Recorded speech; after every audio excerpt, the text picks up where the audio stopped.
Welcome back to Blackstardove. Welcome back to my channel. As always, you know me, I need that HBO special. So go ahead, help a brother out. Trying to get to 10,000 subscribers. I'm slowly getting there, but I'm getting there.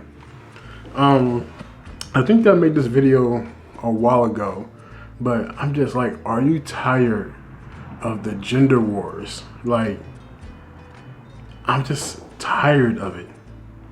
And it goes deeper than just, black man versus black woman. We're talking about like everyone has a gender war. And technically it's always been that way, if you go through history and stuff like that.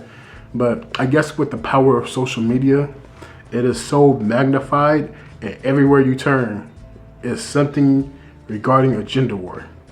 Whether it's some type of podcast or some type of show on YouTube, like they have these ridiculous shows where it's like 20 people, 20v1, and popping balloons and all types of crazy shit. I'm like, do y'all get tired of this? Cause like, it's okay, it's cool for a while, but are we tired of just keep going back to the same well? Is that well not dry yet?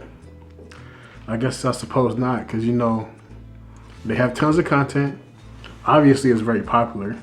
It's a huge talking point, but no one ever wants to do anything about it. And I guess that's my issue with it. Like, we have all these shows, we have all these talking points, we have all these podcasts, but for the most part, it doesn't seem like anyone wants to do anything tangible about it. Ooh, I keep going out of focus. Hold on, let me see here. Sorry about that. Like, there's no real solutions. Like everything, and we get the same conversations over and over and over again. Do you want to go 50-50? What's a high value man? Is the woman the prize?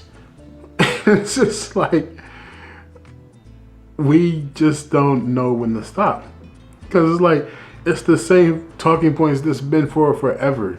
Like, back to when I was a kid, they were saying, oh, you treat a woman like the prize and make sure you don't wife a single mother and all that stuff. Like, this is all barbershop talk that is fucking tiring.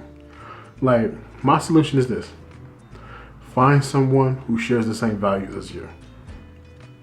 If you're not into 50-50 relationships, don't try to beat it into a woman that's not into 50-50 relationships. Go find you a woman that would do 50-50 relationships. There's plenty of them. Like, if you're a woman, wants a man to treat you a certain way, stop wasting your time on a man that you like, who's clearly not going to treat you that way. Go find you a man that, that will treat you a certain way. The problem is that we get so fixated on what we quote unquote like, that we lower our standards. Both men and women will lower their standards to try to be with that person. But in the end, all it does is cause heartache, turmoil, and a whole bunch of bullshit, because you should have never lowered your standards in the first place. You was just so attracted to them and you wanted it to work so much that you thought you could change somebody else. Let's be honest, you're not really changing anyone. Who doesn't want to be changed, and B, it's like, why not find something that's already ready-made? That's just my opinion on that. Like, find you someone who's compatible with you, who's willing to do all the stuff that you like. There are tons of men, there are tons of women. Hell, if you like the same sex, there's tons of people within the same sex that will do exactly what you're looking for. Stop wasting your time on men and or women who are not trying to do what you're looking for. That's how we prevent the gender wars. Like, literally, I have literally seen a couple, like they're an actual couple. They're arguing about 50-50. I'm like, if you want her to go 50-50 and she's saying that's a deal breaker, she will not go 50-50. And y'all been arguing about this for months. Why are y'all still together? This is obviously a breaking point in your relationship. Like, y'all not as compatible as y'all thought y'all were. This is a huge sticking point. Like, just split amicably and wish each other the best and go find someone that's tailoring to your needs. Like, we have to stop this. Like, we have the same talking points. Oh man, I want us to be more forward thinking and forward progressing. I want us to feel like, I want us to get out of this war so we can focus on uplifting one another. Because right now, our women, or I'm speaking as far as black people, our women have surpassed us in a whole lot of ways, especially when it comes to education, school education, and earning capabilities. Our women are surpassing us. And, you could blame it on the system, you could blame it on the white man, you could blame it on a lot of people. But after a while, no one's really holding you back but yourself. And sometimes I gotta speak to myself about that.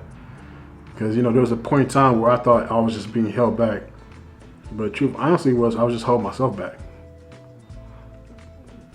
Like, we should be focusing on getting to that level that our women are at and even surpassing them. So that way we can be the leaders that we need to be. You can't ask a woman to lead and follow your direction if you have no direction. She's not gonna sit there and trust you when you're showing the ability to not be trusted. And at the same time, I must give her fault because I'm like, okay, why are you wasting your time with this man knowing that you don't trust him? So herself is responsible for the cycle that keeps happening. Just want to make sure I give everyone their fair blame. But yeah, man, it's old, it's broken down. Like, we've seen a lot of people come up and become like almost, I want to say, millionaires off of it. Like we've seen Kevin Samuels, and rest in peace to the Godfather style. Like I said, I used to follow him back when he was like, it wasn't as big. Like I said before, I said it in previous videos, he's the reason why I started wearing Mason Margiela, as far as like the cologne and stuff. So we have that, we have Fresh and Fit, Abba and Priest got real big, The Better Bachelor, Derek Jackson. Everyone benefited from this war. And that's just on the male side. The women's side, we have Chrissy, we have Real Talk with Yanni, we had the Pink Pill, we had Priscilla, the Queenmaker, B. Taylor, all of them. Like, everyone's benefiting from the war. But we're not doing things to ensure that the war stops.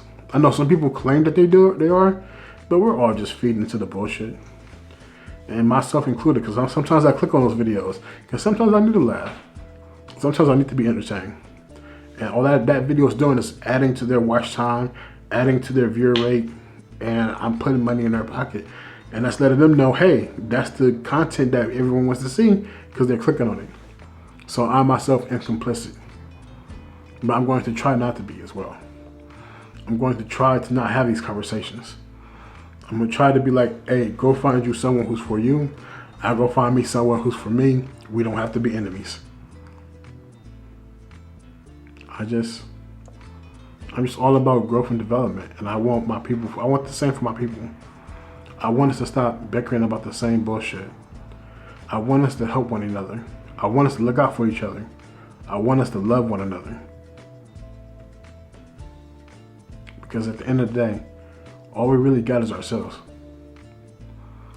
And there's no community that, to speak of, if you think about modern history, that's not led by a man that people respect. Let's just call it how it is. The black community is largely led by black women. And then they wonder why they get no respect. But that also has a fault because us black men didn't step up and do the job that we were supposed to do. So it goes both ways. I'm challenging you, I'm challenging me, I'm challenging us all to do better. I have no idea what's wrong with my camera, but I do apologize about that. I want to say take care, I love you, peace.